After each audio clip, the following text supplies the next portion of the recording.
माननीय नेता प्रतिपक्ष अपना स्वागत भाषण। आदरणीय राष्ट्रपति महोदया श्रीमती द्रौपदी मुर्मू जी, राज्यपाल महोदय लेफ्टिनेंट जनरल सेवानिवृत्त गुरमीत सिंह जी, माननीय विधानसभा अध्यक्ष श्रीमती ऋतु खंडूरी जी, माननीय नेता सदन श्री पुष्कर सिंह धामी जी, माननीय मंत्रीगण और सभी सम्मानित माननीय विधायकगण, आदरणीय महोदया, हमारा सौभाग्य है कि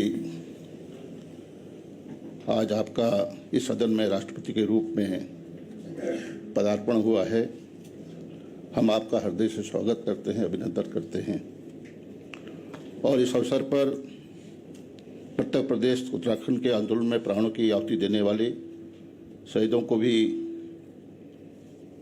अपनी श्रद्धांजलि अर्पित करते हैं। आदरणीय राष्ट्रपति जी, उत्तराखंड सभी मानकों में एक विशिष्ट प्रदेश है। भौगोलिक स्थितियों के कारण दक्षिण एशियाई क्षेत्र में उत्तराखंड की सीमाएं नेपाल और तिब्बत से मिलती हैं। उत्तर में गिरिराज हिमालय उत्तराखंड और देश की रक्षा में अडिग खड़े हैं। प्रकृति ने इस राज्य को हिमालय के अतिरिक्त हिमालय की गोद से निकलने वाली सदा नीरा नदियां दी हैं। ये जीवनदायिनी नदियां सदियों से उत्तर भारत की प्रमुख जीवन रेखाएं हैं। परोपकारी हिमालय से निकलने वाली इन नदियों में अपने साथ लाई ही हिमालय की मिट्टी में एक सहिष्णु गंगा जमुनी संस्कृति को भी विकसित किया है। इसी हिमालय के उत्तुंग शिखरों के बीच हजारों मीटर की ऊंचाई पर असंख्य हिमालयी ताल हैं, जिन्हें अधिकांशतया पार्वती कुंडों के नाम से जाना जाता है। मध्य हिमालय में नैनीताल में आधार जतन ताल हैं। दो तराई में नानक सागर जैसी मनुष्य निर्मित झीलें हैं। उत्तराखंड में स्थित 6 राष्ट्रीय पार्क और 7 वन्य जीव अभ्यारण्य यहाँ की वन और वन्य जीव संपदा की निशानी है।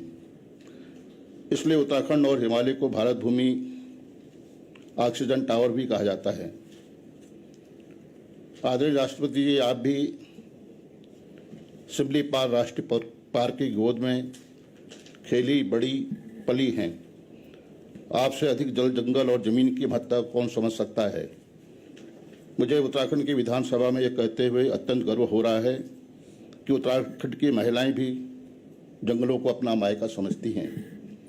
जब जब इस प्रदेश के जल जंगल और जमीन पर संकट आया, यहाँ की महिलाओं ने घरों से निकलकर सत्ता से संघर्ष कर अपने मायके यानी जंगलों को बचाया है। इतिहास गवाह है कि विश्वविख्यात पर्यावरण आंदोलन चिपको आंदोलन 26 मार्च 1974 को सीमांत जमोली के एक छोटे जनजाति गांव रैणी से एक माता गौरे देवी के नेतृत्व में आरंभ हुआ था। आपकी तरह गौरा देवी जी की का भी प्रकृति और जंगलों से जुड़ाव था, इसलिए जंगलों को अपने बचाने के लिए वे पेड़ों से चिपक गई थी। आदरणीय राष्ट्रपति महोदया, उत्तराखंड सांस्कृतिक और धार्मिक गुलदस्ता है और कौमी एकता का प्रतीक भी है। यहाँ 4 धामों में से एक श्री बद्रीनाथ धाम, 12 ज्योतिर्मयी लिंगों में एक श्री केदारनाथ जी, माँ गंगा का उद्गम स्थल श्री गंगोत्री जी, माँ यमुनोत्री जी की पूर्ण भूमि श्री यमुनोत्री, श्री जागरेश्वर धाम, कटारबल, प्राचीन श्री सूर्य मंदिर, कैची धाम और आदि कैलाश के अलावा यहाँ सैकड़ों पवित्र स्थल और पवित्र तीर्थ हैं। आदरणीय अध्यक्ष जी, आदरणीय राष्ट्रपति जी, उत्तराखंड में सिख धर्म का पवित्र स्थान हेमकुंड साहिब भी यही है। इसी राज्य के तराई में नानकमत्ता साहिब है। उत्तराखंड के रुड़की शहर के पास 13वीं शताब्दी से चिश्ती सिलसिले की पिरान कलिया दरगाह शरीफ सूफी संत मत की सुगंध बिखेर रही है। माननीय राष्ट्रपति जी, विशिष्टताओं के साथ उत्तराखंड राज्य विडंबनाओं का भी प्रदेश है। हमें प्रकृति की मार भी झेलनी पड़ती है। इस साल की बरसात में भी दर्जनों लोगों ने आपदाओं में जान गंवाई है। हमारे जंगल देश दुनिया के पर्यावरण की रक्षा कर रहे हैं, लेकिन जंगली जानवरों के कारण उत्तराखंड के अधिकांश भूभाग में खेती बर्बाद हो रही है। देश के संसद में 2006 से वन अधिकार कानून पास हो गया है, लेकिन आज की तिथि तक 65% वन भूमि वाली इस राज्य में वनाधिकार कानून के तहत दर्जन भर मामलों में भी अधिकार नहीं मिल पाए हैं। उत्तराखंड की सबसे बड़ी समस्या पहाड़ी जनमानस का तीव्र गति से शहरों की ओर पलायन है। कृषि योग्य भूमि की अपर्याप्तता, कष्टप्रद जीवन, रोजगार की तलाश, शिक्षा, स्वास्थ्य और चिकित्सा संबंधी सुविधाओं के अभाव के कारण पर्वतीय क्षेत्र से पुरुष कार्यकारी शक्ति का पलायन होता जा रहा है। पर्वतीय भूभाग में कृषि का मूल आधार है और कृषि का मूल आधार महिला है। माननीय राष्ट्रपति जी, खेत में बीज, खाद, निराई, गुड़ाई, फसल कटाई, मड़ाई, सफाई, घर का रखरखाव सभी कार्य महिला द्वारा संचालित किए जाते हैं। इसके अलावा खेती, पशुपालन, ईंधन, चारे, पानी की दैनिक व्यवस्था में सुबह शाम तक जुटे रहना नारी की नियति बन गई है।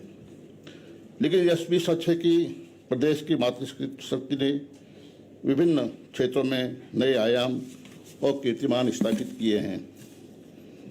जनसंख्या की वृद्धि, बेरोजगारी की समस्या, तकनीकी कौशल की कमी, औद्योगिकरण का अभाव, वैज्ञानिक कृषि पद्धति का अभाव, बागवानी एवं उद्यानिकी को समुचित प्रोत्साहन न मिलने तो लघु कुटीर उद्योगों की उपेक्षा के परिणाम स्वरूप पर्वतीय अर्थव्यवस्था में वांछित सुधार और पर्वतीय जनमानस को आत्मनिर्भरता प्राप्त नहीं हो पाई है।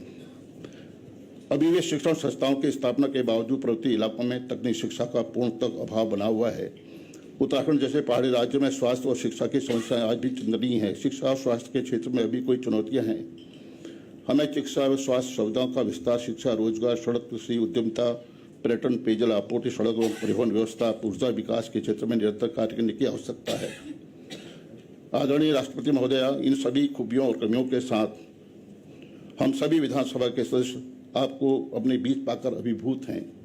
आज आपके मार्गदर्शन का लाभ निश्चित रूप से सभी माननीय सदस्यों को, उत्तराखंड सरकार को निश्चित रूप से मिलेगा और उत्तराखंड सरकार राज्य के हित में महत्वपूर्ण कदम उठाएगी, ऐसा मेरा विश्वास है। मैं आपके सुखद जीवन, सुदीर्घ जीवन और स्वस्थ जीवन की कामना करता हूँ। माननीय नेता सदन